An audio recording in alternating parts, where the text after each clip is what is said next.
자, 오늘 2페이지 먼저 볼까요? 그래도 우리가 출제 영향을 좀 봐야 되기 때문에 출제 영향 2페이지 보세요.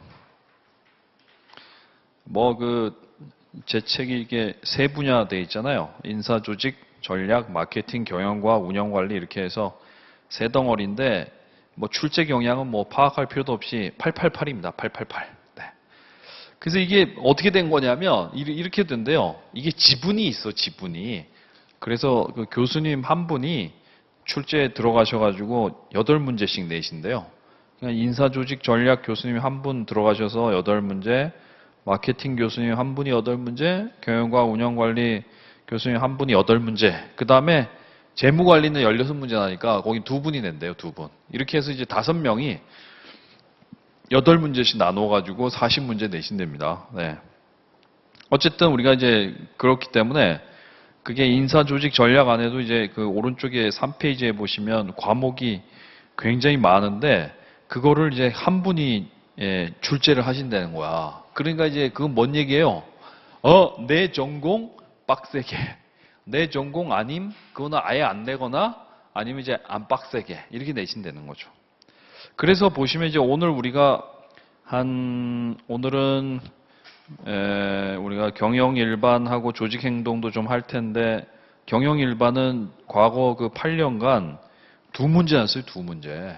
그러니까 여기는 문제가 좀 거의 잘 안 난다고 보시면 됩니다. 그래서 경영 일반은 우리가 시간 많이 투입 안 하고요. 그냥 리뷰하는 수준으로 하고, 그 다음에 이제 조직 행동은 걔는 거기 조직 행동 개인과 집단 이렇게 돼 있는데 하나, 둘, 하나 이렇게 해서 최대 4문제에서 기본 무조건 3문제입니다. 어떻게 3문제인지 아시죠, 이게 여러분? 개인에서 저 동기부여에 무조건 1문제, 집단에서 리더십 무조건 1문제 이렇게 2문제 깔고 나머지 1문제는 항상 이제 다른 데서 내는 거죠. 그렇게 내기 때문에 그래서 여기 조직 행동은 좀 잘 봐두셔야 돼요. 그 다음에 그 밑에 있는 조직 이론은 오늘은 안 할 거지만 거기는 6문제 그래서 아주 많이 나는 데는 아니고요. 인적 자원 관리 걔는 이제 많이 나는 데죠. 걔는 기본 한 3문제 납니다. 그러니까 이렇게 보시면 돼. 조직 행동에서 3문제, 인적 자원 관리 3문제, 기타 2문제는 전략 경영하고 조직 이론에서 1문제 이렇게 해서 이제 보통 전형적으로 8문제가 난다. 이렇게 생각하시면 됩니다. 됐죠? 네. 그러니까 여러분도 공부를 어떻게 하냐면 많이 나는 부분은 빡세게 좀 덜 나는 데는 거기는 좀 덜 하면 되죠. 그러면 그렇게 약간 공부하시면 효과적입니다. 마케팅은 마케팅 할 때 보도록 하겠습니다.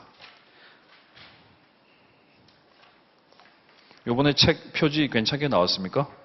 이게 제 기본서하고 세트예요. 여러분 저 새로 바뀐 기본서 없죠?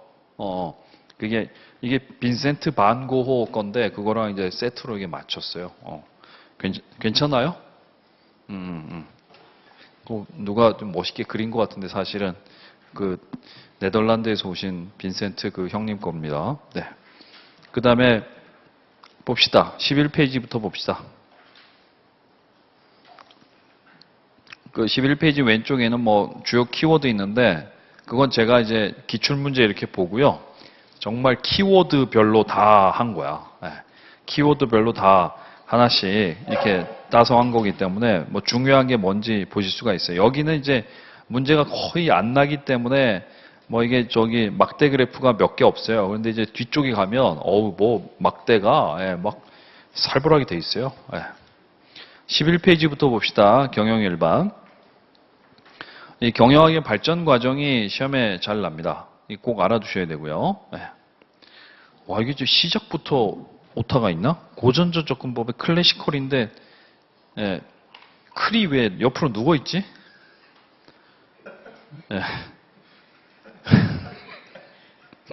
클래시컬 어프로치잖아.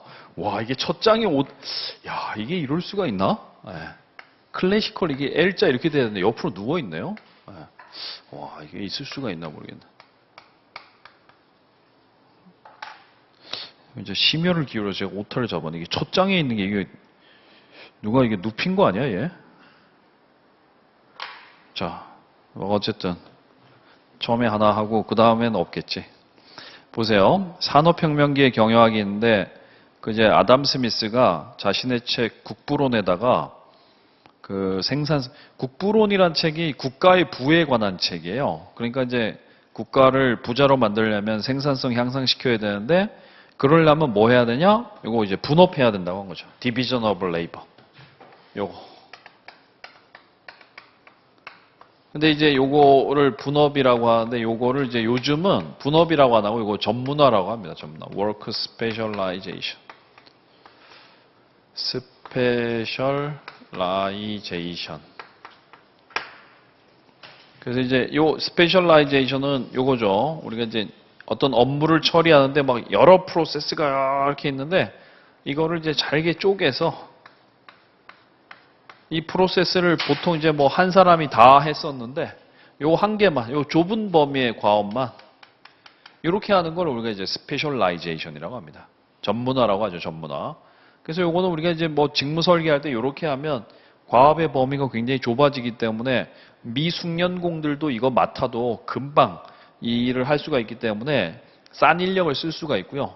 사람들 관리하기 좋고 뭐 대체 가능한 인력 많잖아. 여기서 뭐 누가 여기서 이 사람 일하기 싫다고 하면 여기 있는 사람 중에도 한 명 갖다 쓸 수 있고 하기 때문에 굉장히 좋은 방법이죠. 하지만 이제 이렇게 하면 동기부여가 안 돼요. 우리가 이제 여러분 뒤에 가서 뭐 이미 아시겠지만 헤크만과 올드햄의 직무 특성 이론이라는 거 있잖아요.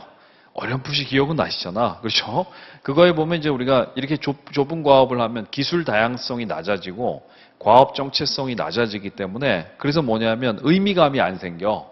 그래서 이제 이게 동기부여가 안 되는 거죠. 하지만 이제 산업혁명기에는 이런 게 있었다는 거죠. 산업혁명기에는 너무 생산성이 낮았기 때문에 생산성 높이는 방법으로 뭐 이런 게 어디 핀 공장에서 이제 아담 스미스가 봤다는 거죠. 네. 그 다음에 이번에 고전적 접근법 보겠습니다. 고전 접근법 걔는 그 옆에다가 좀 20세기 초 이렇게 좀 적어 놓으실래요? 20세기 초. 20세기 초의 경영학인데요. 그 밑에는 또 멀쩡하게 고전 접근법의 클래시컬 어프로치 영어로 잘 나와 있네. L자는 나는 걔는 왜 피곤해서 누웠는지 모르겠네. 이게 추석 연휴 때 나온 책이라 피곤했나 봐. 네. 어떤 변명을 대도 좀 이상하네. 자, 그게 이제 효율성 추구인데요. 우리가 이제 그 경영 마인드라는 게 보통 뭐 효율성하고 효과성을 동시에 추구하는 거야. 여러분, 효과성은 뭐예요? 이거 아시죠? 효과성하고 효율성하고 있는데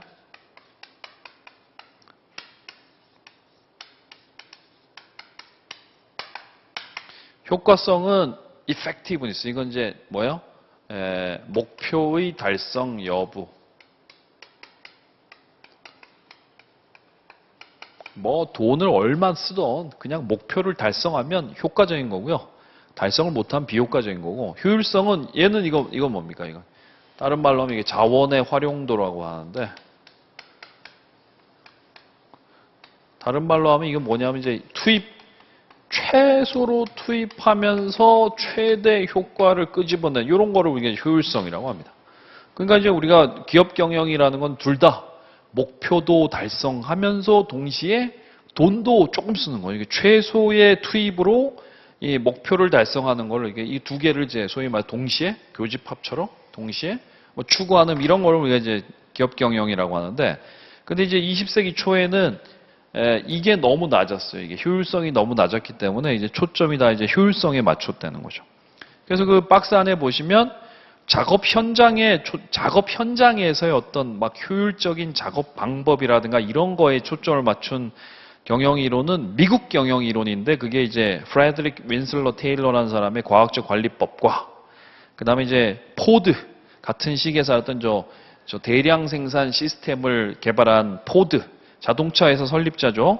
그다음에 이제 그 유럽에서는 약간 포커스가 전체 조직이었어요.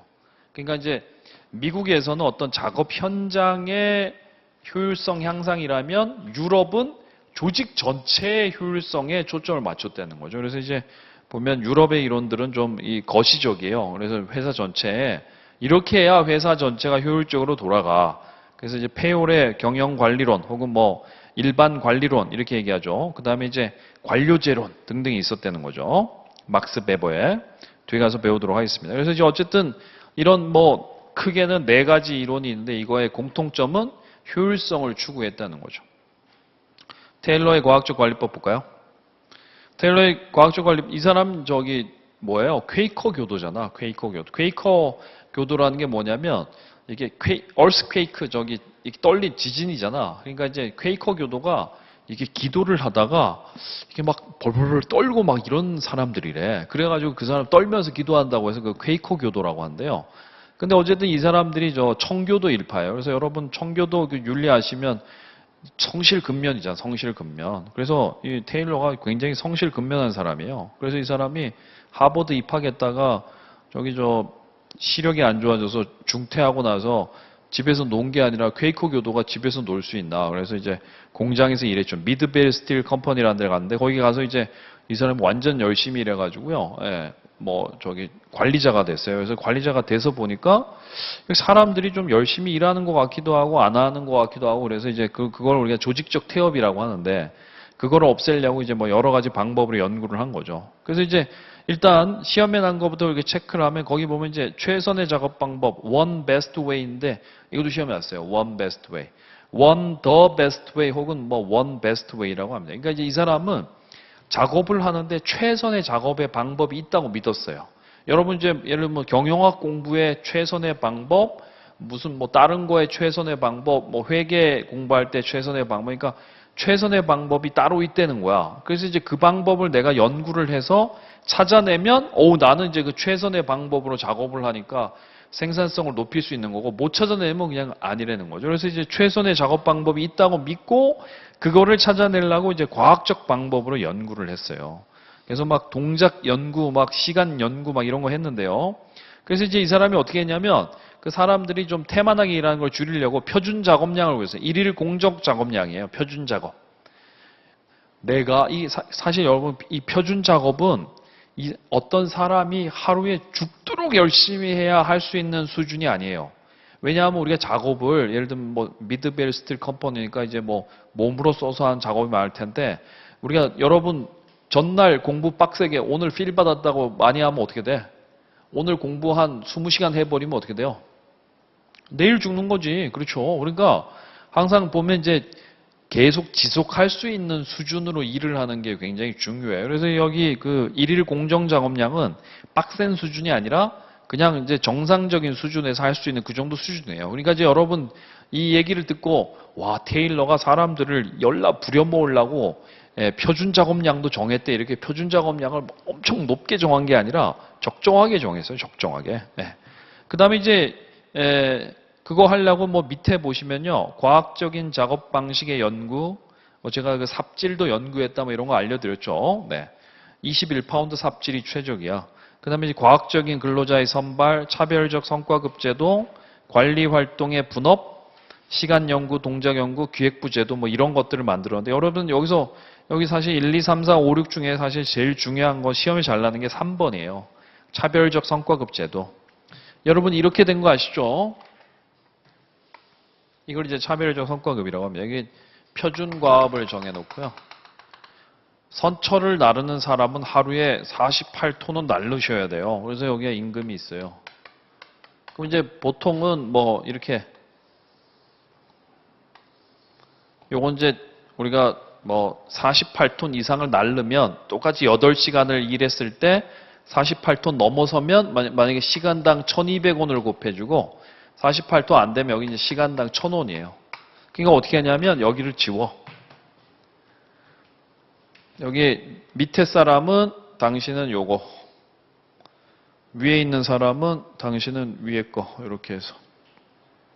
이렇게 하는 거야. 그래서 이제 48톤 넘어가면 요걸 곱해주는, 높은 임률을 곱해주는 거고, 일하는 시간 8시간에다가 48톤이 안 되면 이제 요걸 곱해주는 거야. 8시간. 그러니까 이 사람은 8,000원, 이 사람은 1,200원 하면 9,600원? 이렇게 되는 거죠. 8시간이라고 했을 때. 이걸 이제 차별적 성과급이라고 합니다. 차별적 성과급.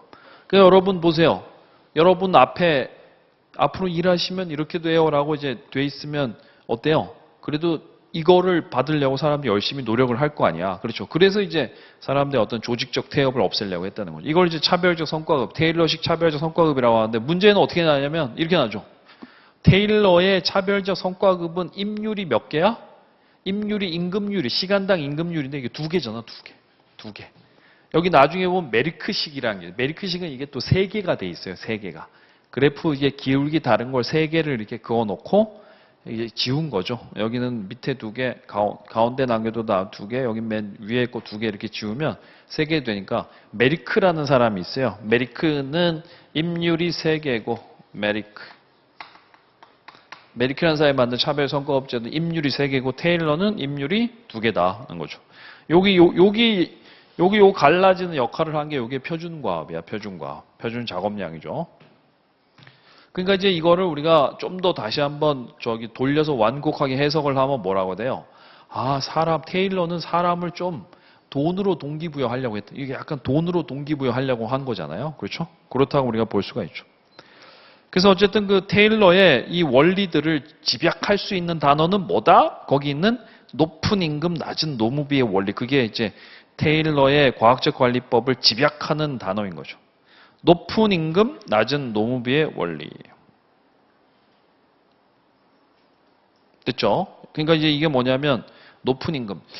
테일러의 과학적 관리법이라는 책이 1911년에 나왔는데 이 책이 저도 샀어요. 저도 막 테일러의 과학적 관리법 막 2만 원 줄 알았는데 샀더니 제 지금 저 해답서 있죠? 그거보다 얇아. 난 테일러 과학적 관리법 쩌는 줄 알았어요. 근데 제가 샀는데 그거보다 얇아, 그거보다. 그러니까 이제 그 책이 나왔는데 그 책을 그 사람들한테 홍보할 때 뭐냐. 이 책을 보면요. 이 책을 보면 이제 종업원들한테는 높은 임금을 주고 회사 전체로서는 노무비 비중이 낮아진다. 말이 됩니까? 임금을 더 주는데 노무비 비중이 낮아진다는 게 말이 돼? 그건 이제 어떻게 하면 말이 돼요? 생산성이 이제 겁나 올라야 되는 거지. 그러니까 이제 이랬대요. 우리가 보통 이제 너무 멀리 갔나? 여기다 해볼까? 12톤을 나르는 사람이 하루에 1.15불을 받았대요. 근데 이제 표준과업 48톤으로 해준 거야. 너무 농땡이 쳐가지고요. 그러면 이제 1.75불을 주기로 했대요. 그럼 여기 보세요. 생산성은 400%가 향상이 됐는데 임금은 이게 뭐야? 이거 150%라 한 50% 오른 거야. 50%. 이건 4배가 된 거, 이거는 한 1.5배가 된 거야. 그러니까 보세요. 회사가 생산성은 4배가 올랐는데 임금은 1.5배만 올랐으니까 당연히 종업원들한테 어쨌든 높은 임금, 그 다음에 이제 낮은 노무비를 이제 낮게 실어할 수 있다고 한 거죠. 그렇죠. 그래서 이제 그래서 뭐라고 했냐면 이게, 여기에 테일러의 과학적 관리법에 노와 사가 동시에 공동으로 번영할 수 있는 원리가 있다. 뭐 이렇게 해가지고 1911년에 막 이 책이 막 엄청 막 불티나게 팔리기 시작했어요. 그래서 테일러가 그 강연 너무 많이 다니다가 1915년에 죽었잖아요. 예. 그 테일러가 퀘이커 교도니까 강의 요청 들어오면 골라서 합니까? 다 합니까? 다 하죠. 예. 다 하다 보면 아프잖아. 아프면 쉬어요? 퀘이커 교도 성실 근면하는데 쉬는 거 없잖아. 그러니까 이제 계속 강의하다가 폐렴 왔죠. 폐렴 왔는데 쉬어요? 계속 했죠. 그러다가 이제 강의를 마치고 돌아오는 기차 안에서 생을 마감한 사람이 테일러죠. 네. 그러니까 이제 테일러는 왜 이걸 했냐면 테일러의 어떤 어떤 종교적 백그라운드에도 잘 맞고 20세기 초의 상황은 퀘이커 교도가 견디기에는 굉장히 힘든 상황이었다는 거죠. 그렇죠. 그리고 너무 생산성이 낮았기 때문에 이 퀘이커 교도가 보기에는 굉장히 불합리한 상황이었고, 그 다음에 이제 현실에 또 요구도 있었어요. 생산성을 높여야 된다는 요구. 뭐 그런 게 맞아떨어져서 이 사람이 그걸 연구를 한 거죠. 12페이지에 보시면 포드 시스템이 있는데, 이 사람은 이제 그 미국의 자동차 회사 포드의 설립자죠. 헨리 포드. 이 사람의 이제 그 동기는 기업을 이 사람은 이제 봉사의 기관으로 봤어요. 봉사주의입니다. 기업이 봉사의 기관이야. 봉사의 기관. 그러니까 이제 봉사를 하려면 어떻게 돼요? 자동차는 저가격이고, 그 다음에 이제 직원들한테는 고임금이죠. 아셨죠? 그러니까 여기는 뭐예요? 높은 임금, 낮은 노무비의 원리가 과학적 관리법이라면 여기는 포드는 저가격 고임금. 요거 2개가 좀 헷갈리니까 옆에다가 2개 같이 적어놓고 외우시면 좋겠네요. 그래서 생산 표준화를 위해 제품의 단순화, 그 다음에 부품의 표준화, 그 다음에 공장의 전문화. 이걸 3S라고 합니다. Simplification, Standardization, Specialization 했다는 거죠. 이걸 통해서 이제 대량 생산을 한 거예요. 이게 이제 포드의 3S의 원리라고 합니다. 이건 좀 알아두시는 게 좋아요. 3S. 그래서 이게 포드가 만든 그 T형 자동차를 보면 이게 뭐 옵션 같은 게 전혀 없고요. 색깔도 한 가지고, 그 한 가지를 그냥 쭉 계속 만든 거죠. 여러분 뭐 집에서도 음식을 한 가지 많이 하는 거는 이제 빨리 할 수 있지만 뭐 여러 가지, 예를 들면 미역국을 3종류 끓인다고 생각해 봐요. 그거는 굉장히 귀찮은 거죠. 그러니까 이제 하나로 통일을 하면 뭐 굉장히 대량으로 할 수가 있는 거죠. 네. 그게 포드 시스템입니다. 포드 시스템. 그래서 이제 여기 지금 우리가 방금 했던 그 테일러하고 포드하고 두 개를 비교하면 두 개를 함께 묶어서 보면 어때요? 둘 다 좀 이렇게 생산 현장에서 효율성. 그 포드도 자동차를 만드는데 자동차 지금은 우리가 플라스틱도 굉장히 많이 사용하고 알루미늄 소재도 많이 사용해서 차가 굉장히 가벼워졌지만 옛날에는 오로지 소재가 전부 다 쇳덩어리 아니면 나무 뭐 이런 거였기 때문에 굉장히 무거웠어요. 그러니까 이제 그거를 어디에다가 이제 뭐 이렇게 대량 생산을 하려면 뭘 이동 조립 같은 걸 해야 되는데 그거를 이제 못한 거죠. 그래서 이제 요즘에 우리가 자동차 운전에 쓰는 것 같은 컨베이어 시스템을 처음으로 고안한 사람이 바로 이제 포드입니다. 그 컨베이어 시스템에다가 3S를 해서 Simplification, Standardization, Specialization을 통해서 자동차를 이제 대량 생산을 하게 된 거죠. 네. 그러니까 둘 다 효율성은 효율성인데 어디? 약간 작업 현장의 효율성이네. 그렇죠? 저 바다 건너 페올의 일반 관리론 보겠습니다. General Administrative Theory. 이 페올이라는 사람은 저 프랑스의 저 엘리트 학교 나왔어요. 프랑스 엘리트들이 가는 그 광산학교 출신인데 그 광산학교 나오니까 우리가 이제 보통 보면 조직이 이렇게 피라미드로 되어 있는데 어디로 가요? 보통 광산학교 엘리트 출신이니까 이제 여기 중간부터 들어간 사람, 중간부터 가서 이제 맨 위에까지 가서 사장이 된 사람이에요. 그러니까 이제 이 사람이 사장이 돼서 보니까 이게 회사가 꽤 큰데 무슨 뭐 운영하기 위한 원리 이런 것들이 없으니까 어때요? 좀 효율성이 낮으니까 이제 그 효율성을 높이기 위해서 14가지 일반 관리 원칙 제시했는데 그걸 이제 General Administrative Theory라고 합니다. 14가지 일반 관리 원칙. 거기 보면 제 기본서에 나와 있는데 저도 못 외워요. 14가지나 돼서. 근데 이제 뭐 분업이라든가 뭐 명령 일원화라든가 뭐 이런 게 약간 조직화의 원칙 같은 게 돼 있어요. 그래서 그게 페올의 일반 관리론인데 시험에 잘 나는 거는 뭐냐면 우리가 이제 경영 프로세스가 보통 이렇게 돼요. 현대 경영학에서는 계획, 조직, 지휘, 통제 이렇게 되는데 이 옛날에 페올은 여기다가 여기 조정을 하나 넣었어요. 계획, 조직, 지휘, 조정, 통제 이게 경영 프로세스의 5가지 프로세스를 처음으로 얘기한 사람이 바로 페올입니다. 지금은 이제 조정이 별로 안 중요해서 현대 경영학은 보통 4단계를 써요. 4단계. Planning, Organizing, Leading, Controlling 이렇게 해서 이제 4단계를 쓰는데 여기 요 사람이 이제 맨 처음에 5단계를 얘기한 건데 요게 시험에 잘 납니다. 요거는 꼭 밑줄 그어놓고 외우세요.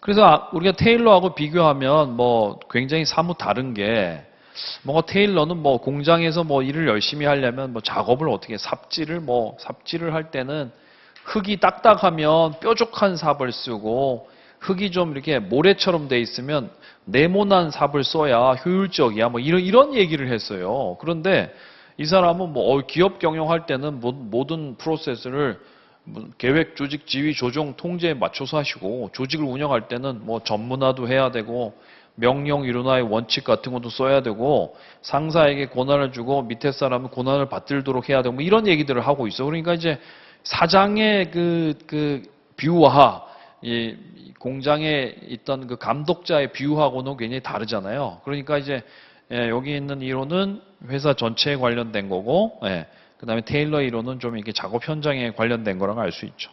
그래서 어떤 사람들은 그 테일러 이론을 약간 폄하해가지고 뭐라고 하면 공장 관리라고 하면, 야 테일러 그게 경영학이냐, 그게 공장 관리지, 뭐 이렇게 하는 사람도 있어요. 하지만 테일러는 뭐 저기 과학적 관리법의 아버지로 불리는 사람이죠. 4번에 베버 보겠습니다. 칼 에밀 막시밀리언 베버잖아요. 풀네임은. 줄여서 우리가 이제 그냥 막스 베버라고 하는 사람이죠. 이 사람이 이제 이 관료제라는 걸 발표했는데, 이 관료제라는 건 사실 이 사람이 이제 그냥 만들어낸 게 아니라 과거에 독일 지역에 있던 그 프로이센이라는 국가의 행정 조직을 연구하다가 거기에서 이제 필 받아서 알아낸 게 바로 이제 그거를 좀 응용을 한 거예요. 그러니까 여기 보시면 이상적 대규모 조직을 효율적으로 운영하기 위한 이상적 원리가 관료제래. 쉽게 말하면 뭐냐면 여러분 이런 거죠. 대규모 조직을 이상적으로 운영하기 위한 원리라는 게 뭐냐면 우리가 그냥 PC는 그 컴퓨터는 그냥 기계 멍청이기 때문에 거기다가 뭔가 OS, 오퍼레이팅 시스템을 깔아줘야 돌아가요. 그러니까 이제 PC에는 뭐 깔면 돼요? 윈도우즈 깔면 뭐 연락 훌륭하게 돌아가고요. 그 다음에 근데 이제 슈퍼컴퓨터에 윈도우 깔면 돌아는 가겠지. 그렇지만 이제 그 슈퍼컴퓨터 갖고 있는 성능을 다 못 쓰니까 슈퍼컴퓨터에 뭐 써야 돼? 슈퍼컴퓨터에 어울리는 뭐 그런 OS를 깔아야 되는 거죠. 그리고 마찬가지로 작은 조직이야. 작은 조직에는 뭐 그런 윈도우 같은 거를 깔아도 작은 조직은 잘 돌아가지만 막 저기 삼성전자처럼 막 엄청 큰 조직이에요. 그럼 거기다 이제 윈도우가 안 된다는 거지. 그러니까 이제 중요한 게 여기에 핵심이 뭐냐면 대규모 조직이야. 뭐 국가의 행정 조직 같은 대규모 조직을 효율적으로 운영하기 위한 이상적 원리가 관료제라는 거죠. 관료제. 그래서 밑에 그 이상적 관료제 원리는 뭐 있는데 분업은 이거잖아. 이거. 분업은 이제 전문화, 일을 쪼개서 이제 좁은 범위로 맡겨야 되고, 권한 계층, 상사가 권한을 갖고 밑에 사람 받들어야 되고요. 그 다음에 이제 공식적인 채용, 사람 뽑을 때 공식적으로, 이제 국가의 사람 뽑을 때 시험 봐가지고 뽑잖아요. 공식적인 규칙과 규제대로 일 처리해야 되고, 비개인성, 아는 사람이라고 봐주고 이런 거 하면 안 되고, 예. 그 다음에 이제 경력 지향, 재경직으로 합격하면 다 이게 재경부서에만 있잖아. 그렇죠? 그다음에 이제 문서화 한다는 거죠. 문서화. 그래서 이제 이런 원리로 하는 거죠. 이런 원리로 조직을 운영해야 됩니다라고 이제 이 7개의 원리를 조직에다 집어넣으면 어떻게 되냐면 조직 구조가 굉장히 여러분 기계적이 되는 거 아시죠? 4장에서 우리가 이제 배울 텐데 여러분이 이미 기본서 학습하신 분들은 다 아시겠지만 조직에는 우리가 이제 이런 게 있죠? 여기 한번 보세요. 어차피 배울 거니까 여기서 하고 가. 저기 108페이지 한번 보세요.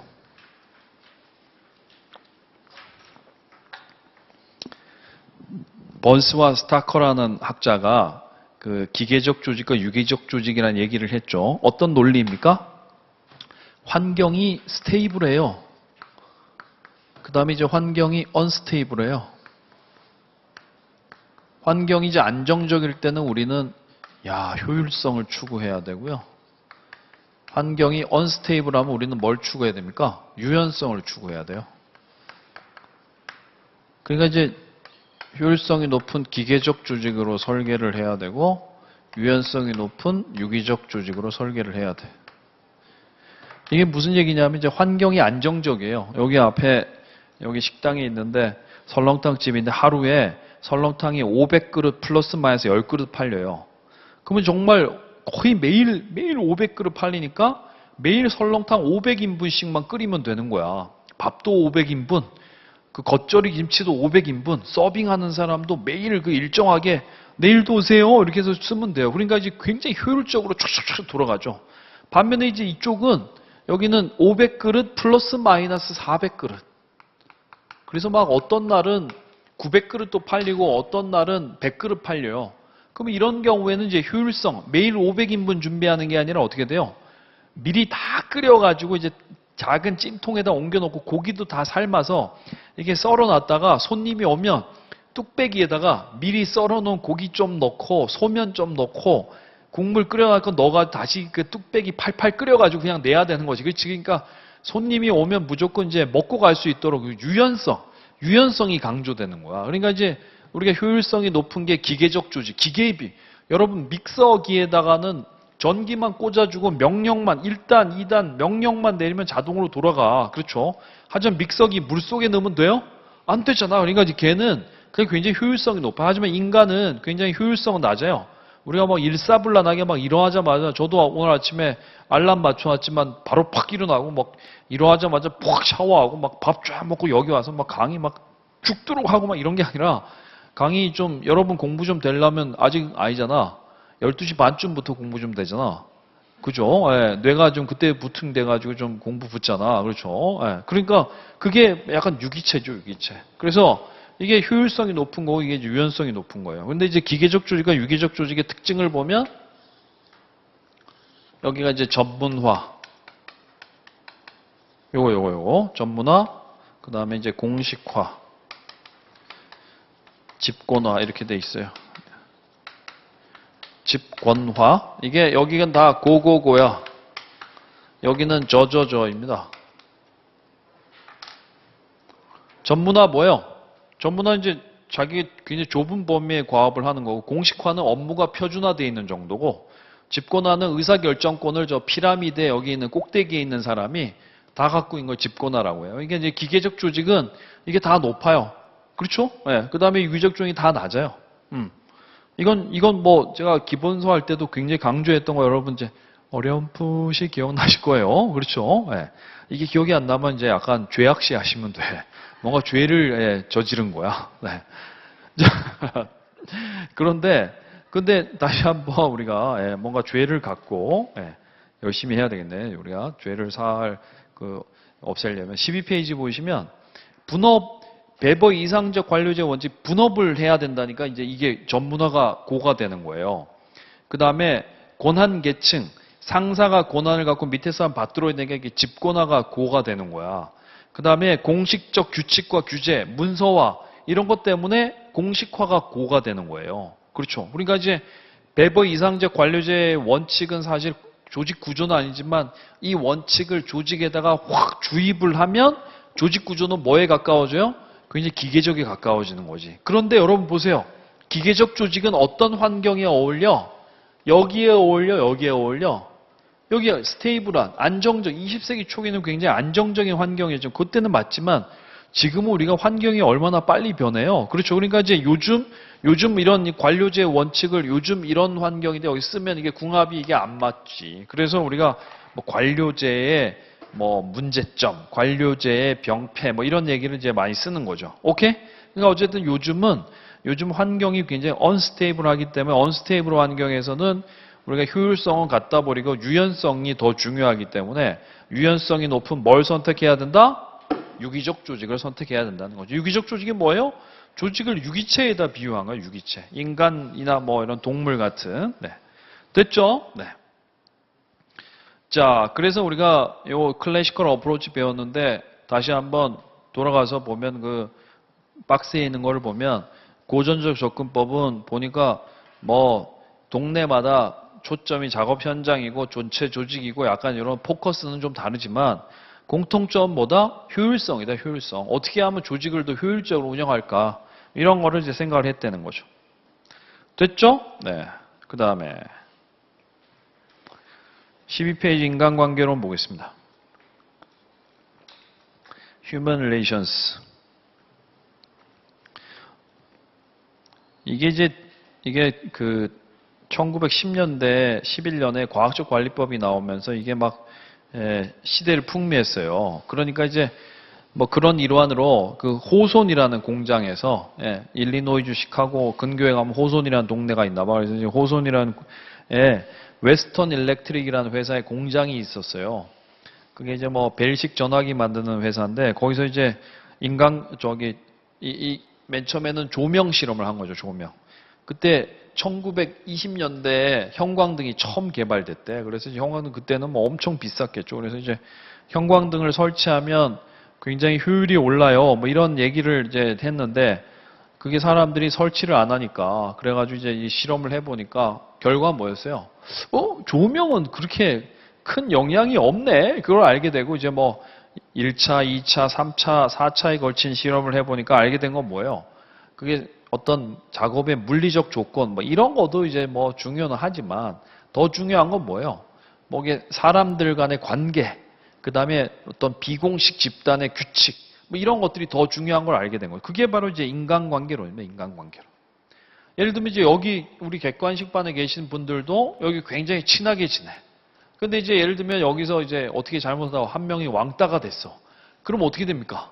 야, 그러면 이제 학원 생활하기 연락하기 힘든 거지. 그렇죠? 자기가 뭐 공부를 뭐 싫고 좋고 아니면 뭐 회계사 하기 싫고 이런 걸 떠나서 인간관계 때문에 힘들어지는 거야. 그러면 여기 나오기가 쉽지가 않을 거 아니에요. 그렇죠? 예를 들면 이제 여기다가 예를 들면 뭐 강의실에 꿀 발라놓은 것 같아. 그러면 이제 연락하고 싶겠지. 그렇죠? 그런 거니까 그런 것들이 굉장히 영향을 미친다는 거죠. 그러니까 사람들 간의 관계, 뭐 어떤 집단의 규범 이런 것들이 이제 사람들의 관계잖아요. 그러니까 이제 여기는 인간관계로 한마디로 얘기하면 경영의 사회적 접근이라는 거죠. 사회적. 사람들 간의 관계. 사회적 혹은 다른 말로는 이렇게 심리적 접근 이렇게 다 할 수 있는 거죠. 다시 한번 표현하면 뭐 이런 거예요. 옛날에는 생산성을 향상시키려면 저기 테일러처럼 뭔가 원 베스트 웨이를 과학적인 방법으로 연구를 하거나 아니면 돈 더 줄게 열심히 해봐 약간 이렇게 꼬셨다면 여기에서 알아낸 건 뭐냐면 돈 더 준다 이렇게 했는데도 불구하고 사람들이 이거 안 해. 왜냐하면 사람들이 우리가 표준과업을 회사에서 일방적으로 정해서 하라고 하니까 이게 빡쳐가지고 지들끼리 이제 똘똘 뭉쳐가지고 나한테 개기는 거야. 그러니까 이제 우리는 회사의 정책이라든가 회사의 규칙 뭐 이런 것들이 이 사람들의 논리 이런 거에 완전 최고 우선시하는 건 줄 알았는데 해보니까 아니더라는 거죠. 그렇죠. 그러니까 그래서 우리가 알게 된 게 경영학의 어떤 사회적이면서 어떤 심리적 접근인데 제일 핵심 용어는 여러분 비공식 조직의 존재입니다. 비공식 집단의 존재. 이게 제일 핵심입니다. 인간관계론에서 제일 밑줄을 쫙 꺼놓어야 될 건 비공식 조직입니다. 인류 최초로 비공식 조직의 존재를 밝힌 게 인간관계론입니다. 인간관계론. 그 다음에 이제 인간관계론은 뭐 사람들 간의 인간관계를 좋게 해야 돼요. 이렇게 되니까 더 이상 뭐 발전할 여지가 없어요. 그렇죠? 우리가 이제 인간관계도 중요하지만 그 사람 자체가 여기 보시면 사람들이 다 다르기 때문에 예를 들면 뭐 똑같은 걸 준다고 해서 사람들이 다 동기부여가 되지 않아요. 다 사람들이 동기부여도 다르고 좋아하는 것도 다 다르고 뭐 어떤 뭐 회사에 대해서 갖고 있는 태도도 다 다르고 가치관도 다 다르기 때문에 그러니까 이제 사람들이 똑같이 안 되는 거야. 그렇죠. 그래서 이제 뭐 관계에 초점을 맞추는 것보다 중요한 건 뭐냐? 인간 그 자체에 대해서 연구를 해봐야 돼. 그래서 나온 게 이제 행동과학입니다. 그래서 그 인간관계론 옆에다가는 1930년대라고 적어 놓으시고요. 그 다음에 이제 13페이지에 있는 행동과학 옆에다가는 건 1940년대 이렇게 적어 놓으시면 됩니다. 근데 그 보시면 이제 주의하셔야 될 거는 행동과학은 인간관계론의 전통을 이어받아 인간을 연구했다는 거는 이제 공통점이지만 전혀 다른 거예요. 전혀. 인간관계론과 행동과학은 전혀 다른 것이고 시험에 우리 회계사 시험에 행동과학 땡땡 비공식 조직의 존재를 처음 밝힘 이렇게 돼요. 그러면 이건 틀린 거예요. 비공식 조직은 무조건 인간관계론과 결부가 되어야지 행동과학과 결부가 되면 절대 안 됩니다. 라는 거죠. 네. 그걸 알아두시고 그 다음에 이제 1960년대 시스템적 접근법 나왔어요. 그래서 이 시스템은 이제 시스템 접근법은 조직을 어떤 시스템으로 보는 거예요. 그래서 조직을 뭐냐? 시스템이긴 시스템인데 오픈 시스템으로 봅니다. 그래서 그 오픈 시스템이라는 게 뭐냐면 일단 그 환경과 교류를 한다는 거죠. 우리가 기업이 환경과 무관하게 혼자 살 수 있냐? 못 살죠. 왜냐하면 기업 외부에서 인력도 들어오고 자본도 들어오고 정보도 들어오고 원재료도 들어오고 그걸 가지고 이제 기업 내 어떤 프로세스를 거쳐서 산출물 그 제조업인 경우에는 재화가 나오는 거고 서비스 우리 저 학원 같은 경우에는 강의 서비스를 만들어내는 거죠. 그렇죠. 그래서 그게 시장에 또 잘 팔리면 또 이게 돈이 다시 들어와서 이게 돌아가지만 이게 원활하지가 않으면 이제 돌아가지를 못하는 게 기업이라는 건 이제 외부 환경과는 떼놓고 살 수가 없기 때문에 오픈 시스템 외부 환경과 교류가 있으면 오픈 교류가 없으면 클로즈드 이렇게 얘기하는데 이제 이 시스템적 관점이 60년대 나오면서 60년대를 기점으로 해서 이제 여기 쫙 보시면 1960년대를 이제 기점으로 해서 이전의 이론들은 좀 클로즈드 이론이었어요. 하지만 여기 이제 오픈으로 바뀝니다. 왜냐하면 과학적 관리법 이런 거 보세요. 환경 이런 얘기는 한마디도 없고 전부 다 이제 조직 내부 과학적 관리법, 포드, 그다음에 페요레 이론, 막스 베버의 관료제 이런 거 전부 다 이것만 얘기했어요. 그렇죠? 그렇지만 이제 이 이후부터는 이거 60년대부터 미국 기업들이 막 이렇게 세계화를 하는데 무슨 뭐 오일 쇼크는 70년대 왔지만 어쨌든 뭐 이런 것 때문에 미국 경제가 막 휘청되고 막 기업 경영이 휘청되고 이런 걸 보고 환경이 굉장히 중요하다는 게 생겨난 거죠. 그래서 이제 60년대부터는 기업은 이제 개방 시스템이고 여러분 뒤에 이제 뭐 다른 문제에서도 보면 기업을 약간 좀 폐쇄 시스템으로 본다 뭐 이런 거 나오면 그건 무조건 틀린 거예요. 무조건 개방이에요. 무조건 개방. 아시겠죠? 네. 그리고 이제 그 시스템은 내부에 시스템이 이렇게 생겼잖아요, 여러분.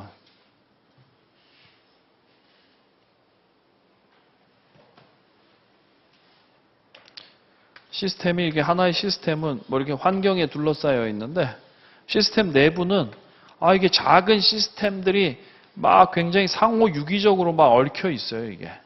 이게 뭐 이 얘기는 뭐냐면 한 회사는 저기 보시면 9개의 부서로 구성되는데 저 9개의 부서 간에는 그냥 블럭을 딱딱 끼워 맞춘 것 같은 그런 게 아니라 굉장히 상호 유기적이면서 상호 의존적으로 구성되어 있다는 거야. 저게 무슨 얘기냐면 예를 들면 이제 영업부서가 잘 일을 못하면 돈이 안 들어오겠지. 안 팔리니까 이제 돈이 안 들어오니까 뭐 어떻게 돼요? 그냥 영업부서 하나만 효율성이 떨어지고 끝나는 게 아니라 돈이 안 들어오니까 구매도 못하고 월급도 못 주니까 사람들 사기 떨어지고요. 구매 못하니까 생산도 중단되고 막 이렇게 돼서 회사 전체의 문제로 파급이 된다는 거야. 그렇죠? 네. 그런 걸 얘기하는 거죠. 그렇죠. 그게 이제 시스템. 그러니까 이제 시스템 관점에서 제일 중요한 건 뭐냐면 여기 있는 부서 하나하나가 다 잘났다고 이제 지네 맘대로 움직이면 안 되고 전체 조직의 목적을 달성하기 위해서 여기 있는 활동들을 어떻게 뭔가 이게 조정을 할 필요가 있다는 걸 이제 보여주는 게 그게 바로 시스템적 관점입니다. 아시겠죠? 네. 우리 인간의 몸도 시스템이야. 우리가 인간의 몸도 예를 들면 뭐 호흡기관, 뭐 순환기관, 뭐 무슨 기관들이 모여서 되어 있는데 여러분 뭐 어디 하나가 안 좋아지면 어떻게 돼? 합병증이라고 해서 이런 거 많이 오잖아요. 그렇죠? 제일 무서운 게 뭐야? 당뇨인가?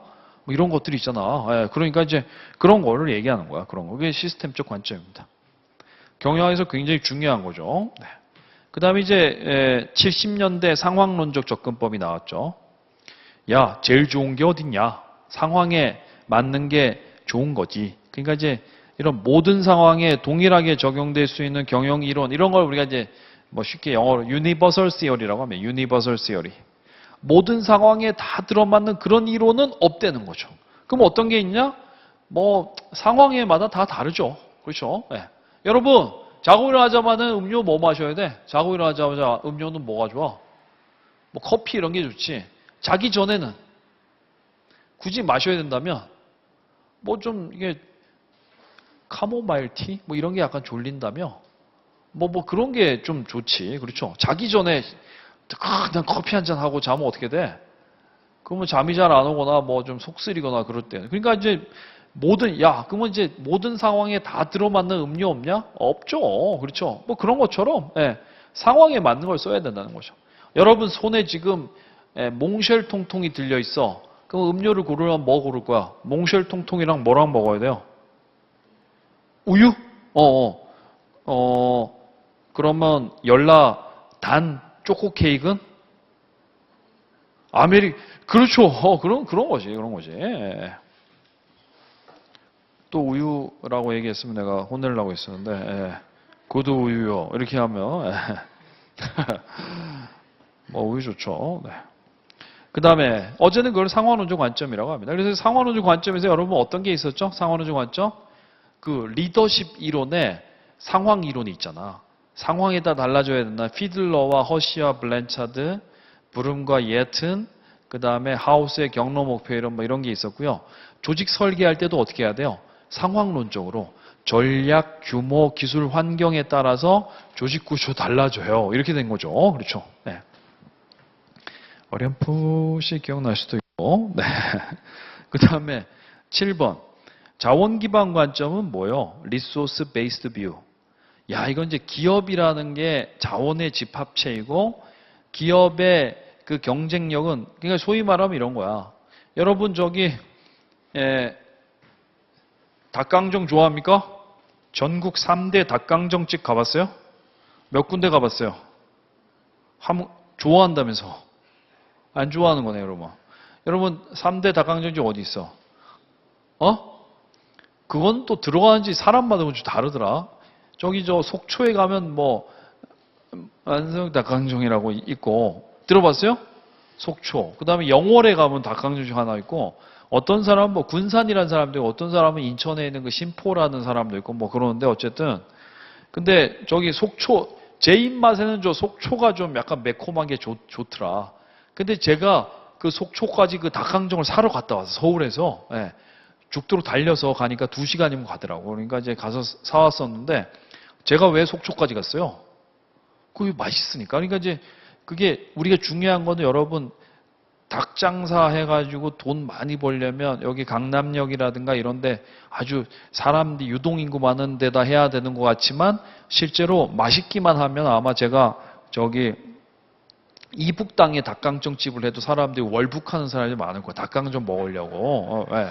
속초 좀만 더 올라가면 이북이야. 그렇죠? 그러니까 중요한 거는 그 회사의 경쟁력은 그 회사가 자리 잡고 있는 위치라든가 뭐 이런 거에서 오는 게 아니라 뭐예요? 실제로 그 회사가 갖고 있는 닭을 만드는 그 필살기, 어떤 기술력 이런 거에서 나온다는 거지. 그렇죠? 네. 예를 들면 뭐 미국의 자동차 산업을 관리하는 여러 관리들이 있는데 이 사람들이 전부 다 미국 자동차 산업 발전을 논하는 뭐 이런 위원회에 있는 사람들은 차를 뭘 타야 돼? 미국 차를 타야 되겠지. 근데 이제 이 사람이 전부 다 차를 뭐 한 2대씩 갖고 있는데 그 중에 2대 중에 한 대는 무조건 일본 차라는 거야. 그러니까 그 사람들조차도 일본 차를 쓴다는 거지. 예. 그러니까 뭐 이렇게 미국 차들이 애국심에 호소해서 막 이게 뭐야? 이게 뭐 정상적인 합리적 판단으로 인간이 합리적 판단으로 미국 사람이 살 차가 아니라는 거야. 예. 왜냐면 미국에는 뭐 서비스료 비싸고 하니까 이제 고장 안 나고 그런 차가 이제 장땡인데 사람들이 일본 차가 그러니까 그걸 산다는 거죠. 그렇죠. 그러니까 일본 차가 왜 팔리는 거야? 왜냐하면 거기가 뭔가 기술력이 있으니까. 기술력이 내구성도 있고 하니까. 그렇죠. 예. 그래서 그게 자원 기반 관점이에요. 그러니까 이제 중요한 건 뭐냐? 야, 어디 뭐 저 동네가 요즘에 뜨는 동네래. 그래? 그럼 거기 가서 가게나 해보자. 여기 가면 제가 이제 거기다 커피집을 내면 제가 이제 커피를 뭐 타주면 사람들이 뭐 좀 굉장히 좀 싫어하는 거지. 그렇죠. 그러면 이제 거기다 제가 해도 망하는 거야. 하지만 제가 저기 예를 들면 뭐 여기 교대 우리 여기에 굉장히 뒷골목에 커피집을 하는데 여기가 뭐 커피 한 잔 마시면 막 쩌는 거야. 그러면 이제 어떻게 되냐면 사람들이 막 딴 데서도 막 여기 먹으러 막 오는 거. 이게 바로 리소스 베이스. 중요한 건 뭐냐? 내가 어디에 들어가는 게 중요한 게 아니라 내가 갖고 있는 기술력이 중요하다는 거죠. 우리 집사람이 이제 우리 딸내미 뭐 친구들하고 친구 엄마들하고 이게 뭐 한 4명이서 돌아가면서 뭐 이렇게 한 집씩 애들 이제 맡아서 금요일 날 저녁에 이렇게 하는 게 있어. 그래서 이제 우리 집이어가지고 우리 집에다가 이제 애들 이제 보리차 마시게 한다고 하늘보리를 사다가, 예, 그걸 우리 집사람이 직접 또 약간 끓인 것처럼 이게 시원하게 해가지고 이게 주전자 같은데 이렇게 해가지고 탁 했다가 엄마들 줬더니 보리차 어떻게 이렇게 맛있게 끓였냐면서 너무 맛있게 끓여다. 그 하늘보리가 그게 비율이 좋은가 봐. 하늘보리가. 예. 그게 그 보리차가 그게 그 비율이 굉장히 좋게 끓이는가 봐. 그게 나도 그 비법을 알고 싶어요. 하늘보리. 예. 어제 제가 슈퍼에 우리 집 사람이 우리 어저께는 오늘 휴일이잖아. 이게 이제 조카가 우리 집에 저기 잔다고 왔어요. 그래서 걔 먹인다고 우리 집 사람이 하늘보리 1.5리터 2개 사러 우리 집 앞에 있는 슈퍼 갔는데 그 하늘보리 1.5리터 있는 줄만 쫙 비어 있어. 그래서 내가 사장님 이거 어디 갔어요? 했더니 여기 백사동에 우리 아파트 백사동에 하늘보리 오타쿠가 산다고 그 사람이 그걸 죽도록 사간대요. 예, 그래서 그 사람이 5병 보내달라고 했는데 없어가지고 4병만 보내줘요. 그래서 저는 옆에 있는 뭘 사냐면 광동 옥수수 수염차를 살 수밖에 없었던 거죠. 그거는 좀 인기가 없더라. 하늘보리가 그게 뭔가 있나 봐. 비율이 탁 마셔보면 뭔가 여기 있나 봐요. 예. 그게 리소스 베이스 뷰야. 리소스 베이스 뷰. 그래서 그게 잘 팔리잖아. 여러분 그 웅진이잖아. 웅진은 무조건 이름이 내자야. 걔네는 음료를 무조건 한국에서 구할 수 있는 재료만 가지고 해요. 맨 처음에 뭐 했어? 가을 대추.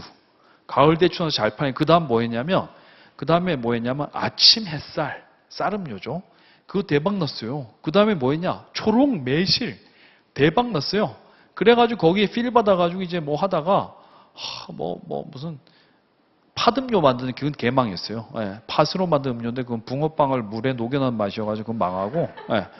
그리고서 이제 여기 하늘보리 뭐 이렇게 해서 항상 여기는 저 네 글자로 합니다. 네 글자로. 예. 그래서 잘 버티고 있잖아, 옹진이. 네. 자, 그 다음에요. 자원기반 관점이 그런 건데 어쨌든 자원기반 관점은 이제 기업의 경쟁력은 내부에 그 회사가 갖고 있는 자원에서 온다는 거죠. 그러니까 이제 일본의 그 캐논이 잘 나간 이유는 내부에 정밀 기계기술, 광학기술, 전자기술 이런 걸 갖고 있으니까 그걸 엮어서 세계 최초로 일반 용지 복사기도 만들었고 디카도 만들어 잘 나가는 거고요. 혼다는 이제 엔진 제조 기술이 핵심 역량이니까 오토바이 하다가 자동차도 성공이 요즘에 상업용 제트기도 만들어 팔고 있어요. 혼다가. 네. 그다음에 이제 뭐 모터보트에 들어가는 엔진 이런 것도 있고요. 네. 또 뭐 있어요? 현대의 핵심 역량은 뭐야? 잘 모르겠는데. 예. 고객을 화나게 하는 역량은 있죠. 예. 고객 이제 빡치게 하죠. 예. 자, 그래서 이제 자원 기반 관점의 가정을 보면 기업의 자원, 내부의 자원에서 경쟁력이 나온다니까 기업 간의 자원은 다 이질성, 헤테로지니어티하다는 거고 기업 간의 자원은 이동이 안 된다는 거죠. 생각해 보세요. 기업 간의 자원의 차이가 없어. 그런데 기업의 경쟁력은 자원에서 나와. 이건 말이 안 되잖아. 차이가 있어야 그런 얘기를 할 수가 있고 그 다음에 그 차이는 쉽게 없어지지 않는다는 거지. 이동이 쉽지가 않다는 거죠. 그런 거를 이제 가정을 하고 있다는 거죠. 그래서 밑에 보시면 우리가 이제 경쟁 우위를 제공한 자원 특징은 VRIN 해야 된다는 거죠. VRIN. Valuable, Rare, Inimitable, Non-Substitutable 해야 된다는 거죠. 즉, 가치가 있는 자원이어야 돼. 내가 어떤 기술을 갖고 있는데 이 기술을 쓰면 이게 돈이 돼야 돼. 가치 창출해야 되고요. 두 번째, 가치 창출만 하면 되느냐? 아니야. 레어 아이템. 가치도 창출하면서 동시에 레어 아이템이어야 됩니다. 나만 갖고 있는 뭐 이런 거였죠. 그럼 이제 가치를 창출하고 레어하기만 하면 되냐? 레어한데 사람들이 와서 보고 아이고 하늘보리 이렇게 하는 거여서 이러면 이제 바로 간파당하기 때문에 그래서 어떻게 해야 되냐? 이게 inimitable, 즉 이미테이션이 불가능해야 된다는 거죠. 이미테이션이 안 돼야 되고. 그럼 이제 valuable, rare, inimitable 하면 되느냐? 아니야. 맨 마지막으로 뭐냐면 이런 거죠. 야, 이 기술 이거 뭐 어떻게 하는지 모르겠는데 내가 갖고 있는 기술로 이거하고 똑같은 효과를 낼 수 있어. 이러면 재앙이야. 그러니까 뭐 non-substitutable, 대체가 불가능해야 된다는 거죠. 그래서 이런 기술을 갖고 있으면 굉장히 그 기업이 잘 나갈 수 있다는 거죠. 이건 개인도 마찬가지예요. 여러분 나중에 회계사 되시더라도 굉장히 좀 뭐예요? 이게 VRIN한 그런 회계사가 돼야지 그냥 전혀 VRIN하지 않은 회계사가 되면 임금을 많이 못 받으시죠. 그렇죠. 이게 바로 이제 자원 기반 관점이고 요즘에 이제 기업 경영의 대세입니다. 자원 기반 관점이 90년대 나온 거라요. 이게 이제 기업 경영이 요즘의 대세라고 보시면 됩니다. 아직 회계사 시험은 안 났지만 한번 날 때가 됐어. 무르익었어. 네. 준비하세요, 올해. 나 내년에 납니다, 내년에. 준비하시고. 그 다음에 최근 경영 이론 볼까요? 최근이라고 하지만 뭐 20년 더 됐어요. 지식 경영, knowledge management. 지식을 이제 여러분 뭐 이런 거죠. 뭐 아이폰 요번에 8인가 뭐 이제 이미 다른 동네는 나왔고 우리나라는 뭐 어디 10월 말인가 뭐 나온다는데 그럼 이제 그거 아이폰 8이 그 애플의 아이폰 만드는 기술을 가진 사람이 이제 한 명이야. 예를 들면 스티브 잡스가 그 기술 다 갖고 있는데 스티브 잡스 죽었잖아요. 그러면 이제 스티브 잡스 죽으면 그 기술도 그냥 같이 사라지는 거잖아. 그런데 이제 스티브 잡스 죽었음에도 불구하고 뭐 핸드폰은 계속 나오고 있어요. 그것도 뭐 무슨 뭐 혁신이 막 있진 않지만 어쨌든 뭐 그냥 나오긴 나와. 그렇죠? 네. 그런 걸 보면 이게 지식 관리를 회사가 만드는 제품이라는 거는 그 회사가 갖고 있는 어떤 지식의 집합체이기 때문에 그 지식을 이제 관리를 잘 해야 된다는 거. 관리가 안 되면 어떻게 돼요? 그럼 이제 그게 사람이 드나들면 그게 지식도 막 같이 막 사라지고 이렇게 한다는 거야. 그래서 이제 지식을 잘 관리하자는 거죠. 네.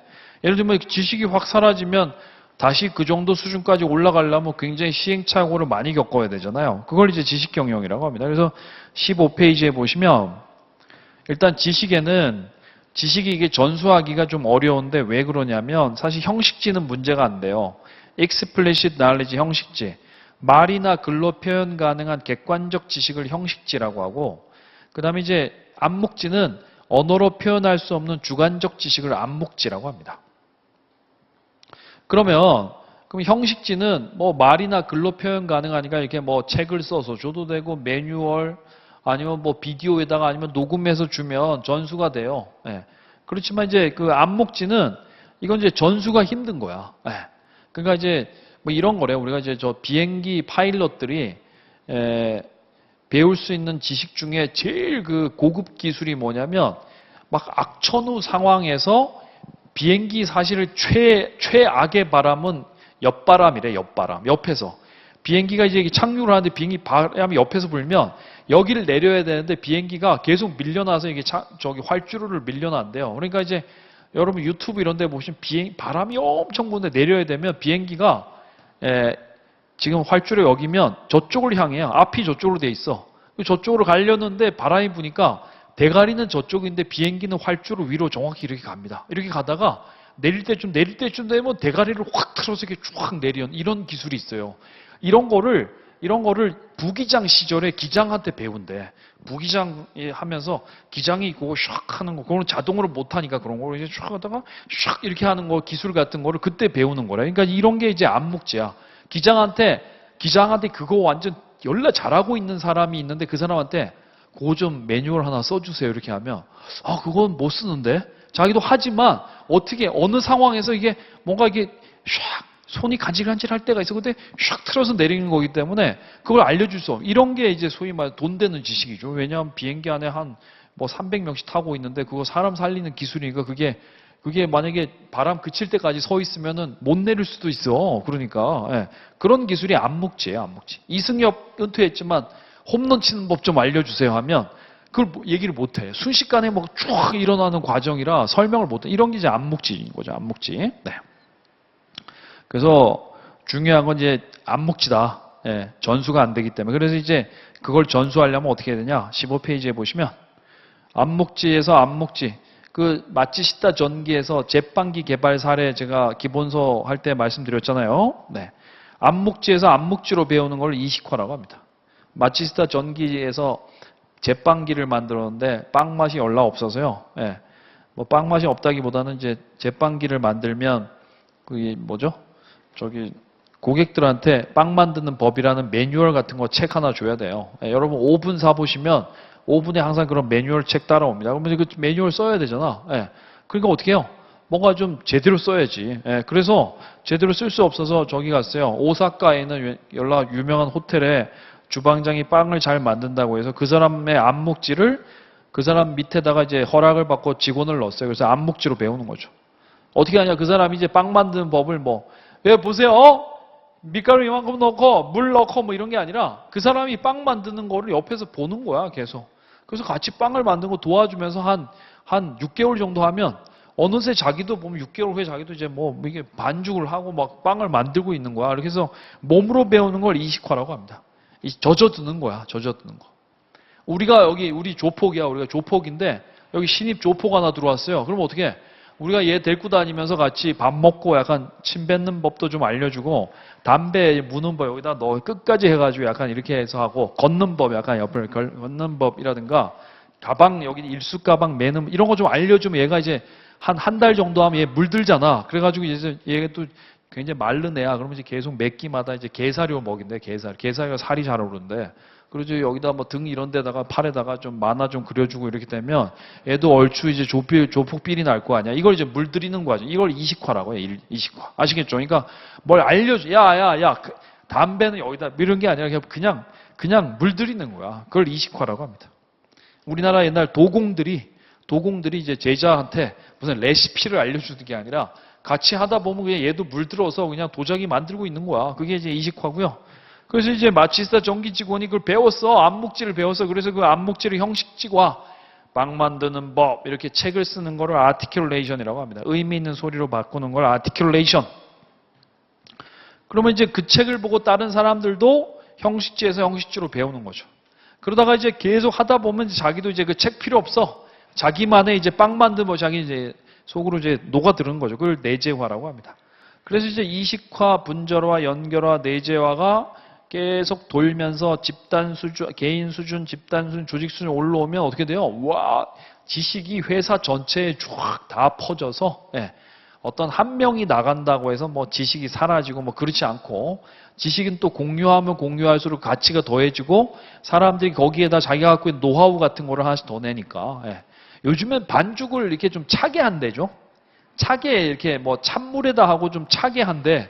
왜냐하면 찼다가 뜨거운 오븐 이렇게 오븐에다가 그냥 넣는 게 아니라 가열을 이렇게 예열을 한 다음에 넣으니까 차다가 넣으면 더 빵이 고소해진대. 이게 좀 바삭해지고 약간 그런 게 있대요. 그래서 그렇게 하더라고 보니까. 다 알잖아요, 여러분. 몰라요? 자, 그래서 요즘 시험이 잘 나는 게 그 안목지에서 안목지를 변하는 걸 뭐라고 하냐? 안목지에서 형식지. 형식지에서 안목지가 되는 걸 뭐라고? 이걸 일단 다 아셔야 돼요. 여기 있는 그림이 여기 시험에 잘 납니다. 회계사 시험에 난 거 불러드릴까? 이거 맞는지 틀린지 봐보세요. OX. 지식 창조 과정은 형식지와 안목지 따로 간다. 이게 이제 그러니까 형식지는 형식지대로, 안목지는 안목지대로 따로 전수가 된다. 이거 틀렸어. 여기 보면 이제 형식지, 안목지, 형식지 막 섞이는 거야. 그렇죠? 그거 시험 보기에 났었어요. 시험 보기에. 그거 알아두시고. 그 다음에 구조조형 보겠습니다.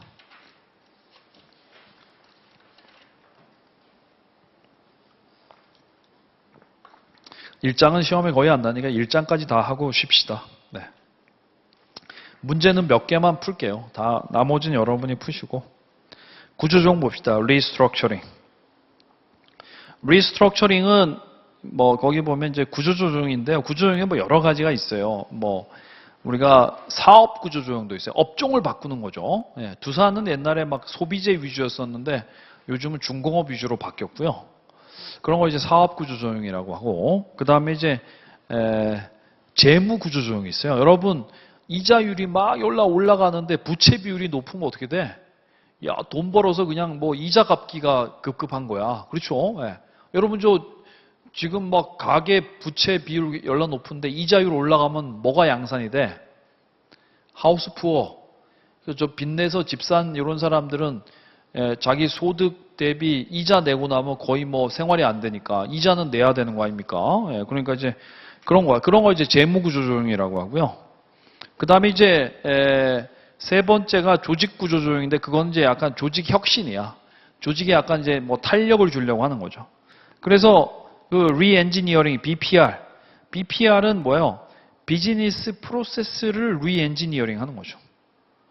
여기 저 중대생 여기 있으니까 내가 얘기하는데 제가 옛날에 제가 학교 다닐 때 휴학할 때만 해도 직접 가야 됐어. 그래서 이제 방학 때 여름 방학 때 갑니다. 그럼 제일 먼저 이제 경영대 행정실 옛날에 그 운동장 옆에고 정문에서부터 경영대 행정실까지 걸어 올라가면 이제 연락 육수 이빨이 흘려요. 그럼 이제 거기서 약간 선풍기 바람 쬐면서 이제 원서 하나 받아가지고 이제 쓴 다음에 어딜 가냐면 또 내려와서 도서관을 갑니다. 도서관을 가서 책 빌린 거 다 반납했다라는 거 사인을 받고 나와서 그 다음에 그 농구장 옆에가 비상계획과라고 있어요. 거기 예비군 중대 가서 나 휴학하니까 예비군 훈련은 동네로 해줘라고 이제 그걸 또 합니다. 그 다음에 다시 또 경영대 올라가서요. 지도 교수님한테, 지도 교수님 또 5층에 계세요. 경영대 5층에 엘리베이터도 없어. 걸어서 올라가서요. 한 소리 듣습니다. 왜 휴학하려고 그러냐. 한 소리 들은 다음에 사인 받아서 다시 1층에 내려와서 행정실에 내면 그러면 이제 프로세스 끝이야. 완전 빡치죠. 막 육수 이빨이 흐르죠. 그러니까 이제 그게 어떠냐 하면 그게 고객이 힘드니까 그러니까 이제 고객을 안 힘들게 하려고 그럼 고객은 편하게 우리가 대신 힘들게 요즘에 이제 학교에서 어떻게 됐어요? 인터넷으로 그냥 이게 쫙 되지 않나? 그럼 이제 그걸 학생들은 거기다 해버리면 그걸 누군가는 이제 다 처리를 해야 되는 거야. 그렇죠? 그러니까 그걸 BPR이라고 해요. 그러니까 이제 고객 만족을 높이기 위해서 업무 프로세스를 살짝 갈아엎는 게 여기서 제일 핵심 단어는 과격하게입니다. 과격하게가 밑줄이에요. 과격하게. 업무 프로세스를 그냥 확 갈아엎는 거야. 이렇게 온건한 변화가 아니에요. 이런 변화가 아니야. 이런 변화가 아니라 갑자기 이렇게 가다가 갑자기 천지개벽한 이런 변화야. 이런 변화를 이게 BPR이라고 합니다. BPR. Business Process Re-engineering이라고 하는 거죠. 네, BPR. 그러니까 이제 이건 한마디로 얘기하면 옛날에는 직원들은 편하고 고객이 힘들었었는데 요즘에 경쟁이 점점 치열하니까 고객이 편하게 해줘야 우리 회사 고객으로 머무를 거 아니야. 그러니까 고객을 편하게 대신 누가 힘들게? 직원이 힘들게 이렇게 된 거죠. 그렇죠? 네. 그거를 BPR이라고 보시면 돼요. 그 다음에 벤치마킹은 여러분 여기 회계사 공부할 때 어떻게 했어요? 제일 먼저 무슨 과목부터 시작해야 되고 뭔 책으로 해야 되고 어느 학원에서 들어야 되고 뭐 이런 거 전혀 모르니까 뭐 했어요? 벤치마킹 했잖아. 벤치마킹. 벤치마킹이 뭐야? 합격 수기 읽어보고 이런 거지. 그렇죠? 네. 마찬가지로 예를 들면 이제 제가 회사를 운영하는데 우리 회사가 왜 이렇게 고객 만족 점수가 낮아? 그럼 이제 고객 만족도 점수를 높이려면 어떻게 해야 돼요? 고객 만족도 잘하고 있는 회사를 그 회사를 분석하는 거야. 그 회사와 A라는 회사가 있고 우리 회사하고 이 갭을 분석하는 거야. 이만큼의 갭이 있어. 이 갭을 줄이기 위한 노력을 하면 빨리 우리도 저 수준까지 갈 수 있죠. 이런 걸 이제 벤치마킹이라고 합니다. 벤치마킹. 됐죠? 넘어갑시다. 세 번째 아웃소싱은 이런 거. 미국 사람들 얘기 많이 하는 거. make. 집에서 만들 것이냐, 봐야 할 것이냐. 요번에 여기 집 서울입니까? 손님, 집 서울입니까? 고향 갔다 왔습니까? 엄마가 송편 집에서 메이크 하십니까? 바이 하십니까? 메이크. 네, 같이 메이크 했습니까? 그렇죠. 이걸 직접 만드는 거 메이크. 시장에 사다 쓰는 걸 바이라고 하는데 시장이 없어. 시장에 안 팔아. 그럼 이거 할 수밖에 없어요. 그때는 시장에 안 팔면은 만들까 말까 이렇게 선택을 해야 되지만 시장에 팔아요. 그러면 이제 만들까 살까 둘 중에 하나죠. 그럼 이제 사람들은 둘 중에 하나 뭘 선택을 해? 이게 더 싸면 이걸 선택하고 이게 더 싸면 이걸 선택을 하는 거야. 그렇죠. 그러니까 이제 직접 하는 이게 외부에 사는 걸 이걸 아웃소싱이라고 합니다. 아웃소싱. 직접 하는 걸 뭐라고 하냐? 수익적 통합이라고 하죠. 뒤에서 배워요. 수익적 통합. 6장에서 배웁니다. 6장에서. 네. 그래서 그 기업이 이런 구조조정 차원에서 아웃소싱도 많이 한다는 거죠. 근데 여러분 아웃소싱을 할 때 아까 배웠던 핵심 역량이 있잖아. VRIN 한 거. Valuable, Rare, Inimitable, Non-Substitutable 한 핵심 역량은 어떻게 해요? 자기가 직접 하고 허드렛 일만 보통 아웃소싱을 한다는 거죠. 그러니까 이제 기업에서 보면 자기네 핵심적인 업무는 직접 하고 경비, 청소, 이런 것들은 이제 외주에 맡기는 거죠. 그렇죠? 네. 또 어떤 회사는 아예 자기네 회사 지하에 있는 구내식당 같은 것도 외주 주는 회사가 있죠. 외주. 그렇죠? 네. 그러니까 이제 그 외주 줄 때 기본은 뭐냐면 핵심 역량에 더 신경을 쓰려고 별로 안 중요한 거를 외부에 맡겨서 신경을 더 쓰려고 하는 게 이제 아웃소싱인 거죠. 그 다음에요. 16페이지에 보면 이제 목표 관리 있는데 MBO. 이거 회사의 목표를 목표를 정해놓으면 그냥 달성되는 게 아니에요. 그래서 달성을 하려면 노력을 해야 되는데 어떻게 하느냐? 이런 거죠. 그 밑에 보세요. 그 그림에 보시면 큰 SH컴, 수환 컴퍼니군요. 예, 이 회사가 있는데 회사 전체의 목표를 사업부에다가 이제 n분의 1 해서 주는 거야. 그러면 이제 그 사업부의 목표를 그 밑에 있는 부서에다가 또 나눠서 주고 그 부서의 목표를 밑에 있는 개인들에게 나눠서 주는 거야. 그러니까 이제 결국은 뭐냐면 회사 전체의 목표를 개개인들한테 다 쪼개서 이제 이렇게 하나씩 목표를 주는 거죠. 그래서 개인 목표가 다 달성이 되면 부서의 목표가 달성이 되고 부서의 목표가 다 달성이 되면 사업부의 목표가 달성이 되고 사업부의 목표가 달성이 되면 회사 전체의 목표가 달성되는 그런 컨셉을 목표 관리라고 한다는 거예요. 쉽게 말하면 회사 전체의 목표를 정해놓으면 그게 자동으로 달성되는 게 전혀 아니라는 거죠. 전혀 아니기 때문에 그래서 어떻게 달성을 하려면 그렇게 회사 전체의 목표를 밑에 사람들한테 이렇게 좀 쪼개주는 쪼개서 달성케 하는 이런 방안이 있어야 되는데 그걸 목표 관리라고 한다는 거죠. 근데 여러분 제가 지금 설명해서 약간 회사 전체의 목표를 하나씩 사람들한테 쪼개서 부과한다 이렇게 설명을 했지만 실제로는 막 이렇게 일방적으로 부과하는 건 아니에요. 야, 김대리 이만큼 해. 이렇게 하는 건 아니에요. 예? 그거가 굉장히 중요합니다. 그래서 보세요. 밑에 목표 관리 일반적 요소를 보시면 일단 개인들에게 목표를 정할 때, 개인 목표 정할 때 목표는 굉장히 구체적으로 오늘은 나 몇 페이지까지, 오늘 나 몇 페이지까지 할까, 여러분? 오늘 우리가 이제 오전, 오후니까 거의 한 80페이지까지 할 수 있지 않을까? 오늘 목표는 여기까지 할까? 83페이지까지 목표로 합시다. 오늘은 저녁에 집에 갈 때 우리는 83페이지쯤에 하고 있을 거야. 아니면 어떻게 되냐? 내일 하도록 하겠습니다. 네. 어쨌든 그러면 이제 나는 오늘 목표가 83이었는데 끝날 때쯤 한 70 정도 했어. 그럼 어떻게 돼요? 연락 찝찝한 거지. 그럼 어떻게 해? 자가 다 앉아. 이렇게 해서 여기 다 13페이지 더 하고 가면 개운한 거지. 그렇죠? 그게 바로 뭐냐면 목표의 구체성. 이게 구체적인 목표가 사람들을 좀 동기부여하고요.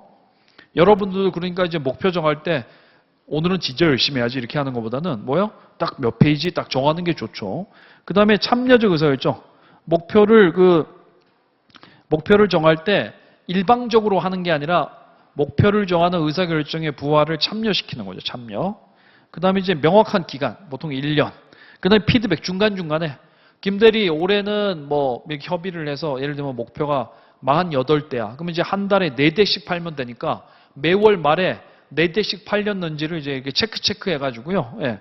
달성이 되도록 좀 더 이게 뭐, 어이구, 3대 팔아서 그럼 다음 달에 5대 팔려면 좀 부지런히 해야 되겠네. 뭐 이런 걸 해야 되는 거죠. 예. 그게 피드백입니다. 이렇게 해서 이제 회사 전체의 목표를 달성하게끔 하는 게 그게 바로 목표 관리입니다. 근데 여러분 하나 문제 내볼까? 우리가 이제 이런 이론이 있어요. 맥그리거의 뭐? X 이론, Y 이론이 있어요. 있는데 X 이론은 인간을 X로 봤죠. 사람들은 일하기를 싫어해. 그러니까 잠깐 내가 이렇게 등을 돌리고 있으면 얘네 지금 놀고 있어. 이러기 때문에 어떻게 이거 감시 감독을 연락해야 된다. 이게 저 공무원 학원에 가면 스파르타반이라고 있어요. 예. 그게 약간 X 이론이에요. 수험생들 그냥 놔두면 공부 안 해. 조져야 돼. 이런 거고요. Y 이론은 인간들은 원래 일하는 걸 좋아한다는 거죠. 뭔가 이게 창의적이고 일하는 거 하고 노는 거 하고 뭐 별 차이 없지. 이런 게 이제 Y 이론이에요. 그렇죠? 그렇다면 이 MBO는 X 이론적 관점일까? Y 이론적 관점일까? MBO는 X이론일까? Y이론일까? 반대로 생각하는 거 반대로. Y이론이에요. Y이론. MBO는 예상외로 Y이론이에요. 왜냐하면 제가 아까 얘기했죠. 이 MBO는 일방적 목표 부과 관리가 아니에요. 회사 전체의 목표를 사람들이 부과하는 게 아니고 일단 목표를 정할 때 그냥 협의를 합니다. 참여를 해서 정하고 그 다음에 중요한 건 뭐냐면 목표를 정해주고 목표를 정해주고 달성하는 방법은 자율에 맡겨요. 자율에 맡기기 때문에 Y론적 관점. MBO는 이게 Y론적 관점이에요. Y론적 관점. 시험에, 다른 시험에도 좀 나오고 회계사 시험에 안 나왔지만 이거 나면 틀릴 수가 있는데 이게 Y론입니다. MBO 이쪽입니다. 더불어서 여러분 말씀드리지만 현대경영학은 무조건 Y론이에요. 현대경영학은. 네? 무조건 Y론. 옛날에는 저기 회사 어떻게 됐냐면 이게 창문이 있으면 부장님이 여기 앉아. 이 모니터 놓고. 그 다음에 차장 모니터를 부장님 보여주게 하고 이쪽에 앉고. 그 다음에 과장. 그래서 이제 부장님이 딱 일어나면 여기 직원들 다 일 열심히 하지 않은지 다 할 수 있는 이렇게 약간 감시 감독하는 그런 관리였어요. 그러다가 요즘에 어떻게 했어요? 회사 가면 다 파티션으로 이렇게 돼 있어. 파티션 이렇게 딱 나눠서 부장님이 이제 뭐 이게 잘 안 보여. 그렇죠? 그러다가 이제 좀 더 좋은 회사는 파티션이 높아. 파티션이 낮은 회사는 약간 X이론이야. 낮으니까 뭐하다 이렇게 다 보일 수 있는데 높은 회사는 그렇고요. 제일 좋은 회사는 뭐냐면 전 직원들한테 다 개인 사무실 주는 거야. 개인 사무실 들어가서 뭐 놀든 뭐 일하든 알아서 해 이렇게 하는 거죠. 그게 바로 이제 약간 Y론적인 거야. 근데 여러분 일 하기 싫을 때 일하면 어때? 연락 빡치지. 하지만 하고 싶을 때 하면 그러면 언제인지 모르겠지만 하고 싶은 때 하면 그거는 재미잖아. 이게 공부도 어떻게 해야 돼? 공부도 우리가 이제 그 한 1년 넘게 버텨야 되기 때문에 공부 약간 재밌게 해야 돼, 재밌게. 재밌게 해야지 하기 싫은 거를 억지로 하는 거는 그거는 좀 힘들죠. 그렇죠? 예, 예. 그거 뭐 자기가 좋아하는 거 하면 미드 같은 거는 20시간 봐도 안 피곤하잖아. 근데 뭐 여러분 막 피곤하죠? 왜? 싫은 거 하니까. 그렇죠? 예, 예. 그러니까 이제 약간 재밌게 해야 돼, 재밌게. 예, 재밌게. 약간 자기 주도적으로 이렇게 해야죠. 이렇게 뭐, 요약집 같은 것도 자기가 직접 만들고 자기만의 학문 세계를 구축해야 재밌지 남의 학문 세계에서 허우적허우적 되고 이러면 좀 힘들죠. 예. 그래서 이제 여러분 재미없는 거 하면 뭘 써야 재밌는 걸 하면 인내심을 쓸 필요가 없어요. 어떤 애가 막 진짜 와, 저 새끼 공부 무식하게 하네. 걔는 사실 인내심 가지고 그걸 버티는 게 아니라 그냥 그거 하다 보니까 재밌는 거야, 그게. 그래가지고 그냥 그렇게 하는 거죠. 그러니까 근데 재미가 없으면 인내심을 써야 되기 때문에 연락 피곤하지. 연락 스트레스 받고. 그렇죠? 네. 자, 어쨌든 현대경영학은 무조건 이쪽이에요. 현대경영학. 현대경영학은 무조건 이쪽입니다. 그 다음에 4번의 균형성과표는 그건 배웠잖아. BS. 밸런스드 스코어 카드는 뭐예요? 회사 재무적 성과만 측정하면 너무 균형이 안 잡혀. 균형 잡히려면 재무적 성과 외에도 3가지 더 해야 돼. 그게 바로 BSC잖아요. 그렇죠? 네. 그러니까 이제 여기 4가지에서 다 성과가 좋아야 밸런스가 맞는 거고 여기 4가지 중에 한두 가지라도 안 좋으면 그건 언밸런스라는 거죠. 그렇죠? 그런데 어때요? 17페이지에 보시면 밑에서부터 어떤 회사의 직원들이 학습과 성장을 많이 해야 내부 프로세스가 좋아지고 내부 프로세스가 좋아져야 그래야 고객이 만족하고 고객이 만족해야 돈을 많이 벌고 이렇게 되는 거기 때문에 그게 밑에 있는 것들이 다들 밑에서 4번째가 3번째 영향을 미치고 3번째가 2번째 영향을 미치고 2번째가 첫 번째 영향을 미치는 그런 관계가 있다는 거 알아두는 게 중요하고요. 요즘에 이제 지식기반 경제인데 여러분 뭐 지식기반 경제에서 배웠지만 수학 체감이 아니라 수학 체증이라는 거죠. 수학 체증. 게임이라든가 게임 같은 거 보시면 밑에 신제품 개발 비용은 엄청 드는데 그 다음부터는 돈이 거의 안 들어요. 뭐 게임 개발비 1,000억 들었는데 이거 유저 한 명 늘 때마다 뭐 이렇게 그 사람들이 산 아이템을 저장해야 되는 공간 이런 거 스토리지 이런 비용은 뭐 거의 안 드는 거죠. 그러니까 이제 그런데 사람들 그 소위 말해서 그 뭐 게임 처음 할 때 현질 좀 하잖아. 현질. 그러니까 이제 돈 많이 벌죠. 그다음에 네트워크 효과. 혼자 하는 거보다 여러 명이 하면 더 재밌잖아. 그렇죠? 예. 사용자가 많을수록 좋죠. 스타크래프트 여러 명이 하니까 막 제가 이게 뭐라고 하지? 인터넷으로 다른 놈하고 게임하는 거? 스타크래프트? 배틀넷 거기 들어가면 뭐 별놈이 다 있잖아. 뭐 어떤 놈은 캐논맨. 죽도록 캐논만 깔아놓고 사람들 오기 기다리는 놈도 있고 뭐 초반부터 러시에서 막 난리치는 놈도 있고 막 멀티 까는 애도 있고 막 굉장히 다양한 스트래티지를 보여서 재미있잖아. 오늘은 또 어디서 배틀에서 어떤 또라이를 만날지 내가 그렇지만 재미가 있잖아. 하지만 컴퓨터하고 하면 재미가 없잖아요. 그렇죠? 그 다음에 소비자의 타성. 한번 젖어들면 그게 바꾸기가 쉽지가 않다는 거죠. 그래서 우리나라에서는 그 스타크래프트가 너무 그게 사람들이 젖어들어가지고 그게 좀 정말 한동안 굉장히 오래 요즘도 아저씨들은 할 거야. 아마 술 마시면 이제 친구들하고 옛날 그것 때문에 아마 할 거야. 아마. 그렇죠? 소비자 타성이니까 한번 젖어들면 바뀌기 쉽지 않다는 거죠. 여러분 윈도우 쓰고 있으니까 윈도우즈 말고 딴 거 쓰고 싶어요? 그게 이미 뭐 손에다 익어가지고 딴 거 쓰기 힘들고 자판도 영문 자판 Q, W, E, R, T, Y 이렇게 돼 있어서 그게 ER은 좀 떨어져 있어야 되기 때문에 바꾸자고 해도 사람들이 이미 다 외워가지고 안 바꾼다고 하고 이런 거. 이게 소비자의 타성인 거죠. 그러니까 이제 어쨌든 게임이라든가 이런 지식정보사에서는 이런 3가지 이유로 인해서 한번 승자가 되면 다 승자가 독식하는 winner takes it all 이런 현상이 일어난다는 거. 승자 독식 현상 같은 게 일어나는 거죠. 네. 문제 풀어볼까요? 몇 개 한번 풀어볼까? 몇 개 풀어봅시다. 1번 볼까요? 테일러의 과학적 관리법에 관한 설명 중 가장 적절한 것은 보상은 생산성과 연공, 팀워크와 능력에 비례하여 주어져야 한다. 이게 틀렸어요. 왜냐하면 생산성만 말이 돼. 연공은 외국 사람들은 연공은 거의 연공은 우리나라가 보통 생각하죠. 우리나라 유교의 장유유서 문화이기 때문에 근속 연수에 비례해서 주는 거죠. 팀워크와 능력 이런 것도 굉장히 좋은 말이지만 테일러 시대에는 없던 얘기야. 그렇죠? 임파워먼트와 상향적 커뮤니케이션 이것도 테일러 시대에는 보통 약간 좀 이렇게 윗사람이 전부 다 의사결정해야 되고 밑에 사람 받들어야 되는 거기 때문에 상향적인 커뮤니케이션 밑에서 위로 올라가는 거니까 이건 전혀 아닌 거죠. 그 다음에요. 임파워먼트는 사람들한테 고난 위임해 주는 건데 이것도 아니야. 이건 현대적 관점이야. 여기에 Y론적 관점이 임파워먼트예요. 이 사람들은 일하는 걸 좋아하기 때문에 일할 수 있도록 고난을 좀 줘. 이제 임파워먼트 해줘. 김대리 알아서 해봐. 이렇게 하는 거죠.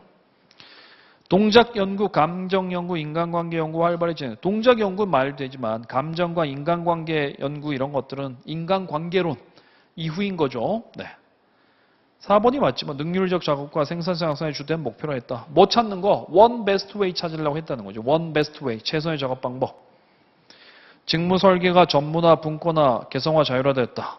전문화는 말이 됩니다. 전문화 말이 되지만 분권화, 개성화, 자율 이것도 약간 현대적 이런 거야. 이런 쪽이야. 됐죠? 네. 그러니까 사실 1번 문제는 2006년 CPA 문제이긴 하지만 뒤에 있는 거를 다 배우고 나면 좀 쉬운데 1장만 배우고 풀기에는 조금 그 어려운 문제입니다. 하지만 답은 뭐 여기서 고를 건 4번밖에 없죠. 그 다음에 또 테일러 봅시다. 적절치 않은 거. 분업의 원리 적용하여 업무를 세분화하고 작업 절차 표준화했다. 그렇죠? 동작 연구를 해서 시간과 동작 연구를 통해 표준 작업량 설정. 그 다음에 성과에 따라 임금 차별화. 그렇죠? 조직의 관리 과정, 계획, 조직, 지휘, 조정, 통제의 단계로 구분해. 이건 누구야? 페올이에요. 이건 페올. 네. 그러니까 이제 좀 틀린 보기 만드는 거는 약간 이런 거예요. 뭐 엉뚱한 걸 끼워 넣거나 아니면 뭐요? 그 사람 이론 중에 무슨 주관적 어쩌고 했다 하면 뭐 그걸 객관적, 이분법적인 다른 용어로 바꾸거나 뭐 이런 거야. 그러니까 여러분 여기 제가 지식을 알려드리는 거 약간 형식지인데 문제 푸는 스킬 이런 것들은 약간 암묵지스러운 약간 그런 것도 있어. 그러니까 이제 자주 문제를 읽다 보면 그런 암묵지가 좀 생겨요. 그래서 시험 볼 때 여기 펜 끝이 좀 간질간질한 보기가 있어. 그럼 그거 고르면 돼요. 그거 고르면. 네. 5번 작업 능률과 생산성 향상을 시키는 최선의 최선의 one the best way 혹은 뭐 one best way 존재할 수 있다 주장했다. 그렇죠? 3번 이건 뭐 공인 노무사 거죠. 한번 봅시다. 인간관계론. 과학적 관리법과 유사한 이론이다? 전혀 아니죠. 인간 없는 조직이란 비판을 들었다. 이거는 테일러야, 테일러. 인간을 너무 부려먹으려고 했다. 이렇게 해서 이 사람이 의회까지 불려가서 청문회도 하고 그랬어요. 네. 하지만 아니죠. 네. 심리 요인과 사회 요인은 생산성에 영향을 준다. 이게 굉장히 중요하다고 본 거죠. 비공식 집단의 인식에 있어 그 중요성을 낮게 평가했다. 아니죠. 이게 굉장히 중요하게 평가했고요.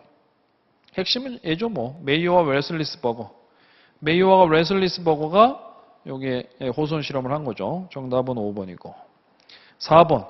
산업안전지수. 얘는 좀 어려운 시험이에요. 테일러 과학적 관리법 맞는 거 고르면 뭐예요? 기억은 뭐예요? 부품 표준화. 작업이 동시에 시작해 동시에 끝나 동시 관리라고 나. 이건 포드야. 왜냐면 여러분 보세요. 컨베이어 시스템이 이제 자 9시야. 자 이제 돌아갑니다. 이렇게 하면 여기서부터 동시에 작업을 해야 돼. 여기서부터 동시에 작업하고 자 끝납니다 하면 여기서부터 동시에 끝나기 때문에 그걸 동시 관리라고 했다는 거죠. 작업이 synchronized 되는 거잖아. synchronized. 그렇죠? 네. 그러니까 기억은 아니고요. 네. 그 다음에 3S 기억나세요? 3S simplification, standardization, specialization. 이게 3S죠. 네. 과업 중심의 관리로 인간의 심리적, 사회적 측면에 대한 문제의식이 부족하다. 이건 맞네. 인간의 심리적, 사회적 측면에 대한 문제의식. 이 그때부터 심각하게 고민한 건 인간관계론이고 그 부족하다고 본 거는 이제 과학적 관리법이죠. 동일 작업에 대하여 과업을 달성하는 경우 고임금, 달성 못하면 저임금. 이게 바로 차별적 성과급 아닙니까? 그렇죠? 이거 맞네. 작업을 전문화하고 전문화된 작업마다 직장, 포맨을 두어 관리한다. 맞아요. 직장을 두세요. 직장이 뭐냐면 테일러가 이 과학적인 방법으로 작업을 연구를 해서 어떤 작업을 효율적으로 하는 원 베스트 웨이를 알아냈어. 그럼 이걸 어떻게 하냐면 그 작업장의 장인, 포맨, 직장에게 이걸 알려줘요. 그럼 이 사람이 이걸 숙지하고 있다가 다른 종업원들한테 그 방법을 알려주는 거예요. 그러니까 이제 과학적 관리법에서 굉장히 핵심적인 사람이 포맨입니다. 포맨, 직장. 그래서 맞아요. 니은디귿 리을. 작업 환경에 관계없이 작업자의 동기부여가 작업 능률을 증가시키는 결과를 보여줬다. 이건 미음은 이제 뭐 약간 행동과학에서 온 거죠. 행동과학. 혹은 뭐 인간관계론 이런 거에서 온 거죠. 5번 볼까요? 5번 해당하지 않는 것은. 생산성 향상은 경영자들이 종업원들에게 관심을 갖고 좋은 인간관계를 유지하는 것을 통해 가능하다. 그렇죠? 네. 이게 관계론이에요. 그러니까 한계가 있는 거야. 인간관계론 좋게 하면 된대. 그 다음에는 더 발전할 수가 없는 거야. 그렇죠? 인간은 경제적 합리성을 가진 존재라는 가정을 전제로 한다. 이게 틀린 거죠.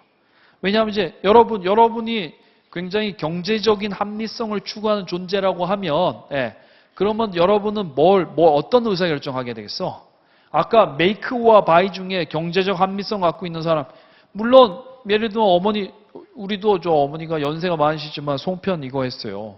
이거 하면 훨씬 더 싸지만 이거 하신 이유가 뭐냐면 경제적 합리성 따지면 이게 더 쌀 수도 있어. 그렇지만 이거 한 이유가 뭐냐면 그래도 뭐 조상님 차례상에 올려야 되는 거고 그다음에 뭐 자식들 많이 왔는데 놀면서 같이 빚고 뭐 이렇게 하면 되고 우리 이번에는 뭐 우리 꼬맹이들까지 다 같이 빚어가지고 저쪽 우리 꼬맹이들 빚은 송편은 무슨 거지 발사계처럼 됐고요. 어른들이 빚은 거는 좀 이쁘게 나왔고 막 그런 거야. 그러니까 이제 그런 게 경제적 합리성만 따지면 그런 거지만 인간은 그렇지가 않다는 거지. 그렇죠? 그래서 이제 사실은 경제적 합리성을 가진 존재로 가정을 한 거는 뭐냐면 과학적 관리법이죠. 왜냐하면 차별적 성과급 보세요. 여러분 이 그림 아까 봤죠? 이거. 뭐 이렇게 돼서 뭐 하나는 이렇고 하나 뭐 이렇게 있다고 하면 여러분 당연히 이거를 선택할 거지. 그러니까 이제 더 열심히 하겠죠. 그렇죠? 돈 받으려고.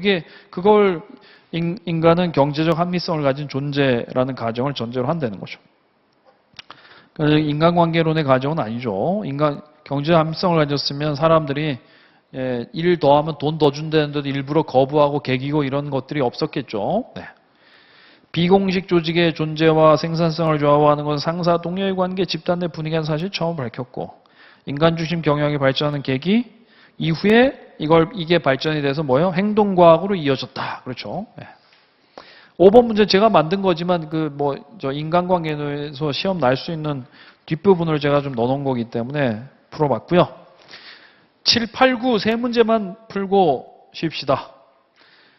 시스템에 대한 설명 중 가장 적절하지 않은 것은 하나의 시스템은 다시 하위 시스템 구성된다. 그렇죠? 아까 저 큰 게 9개 뭐 이런 걸로 구성되어 있었고요. 하위 시스템들 각각의 목적 달성을 위해 서로 독립적으로 운영된다. 이게 틀린 거야.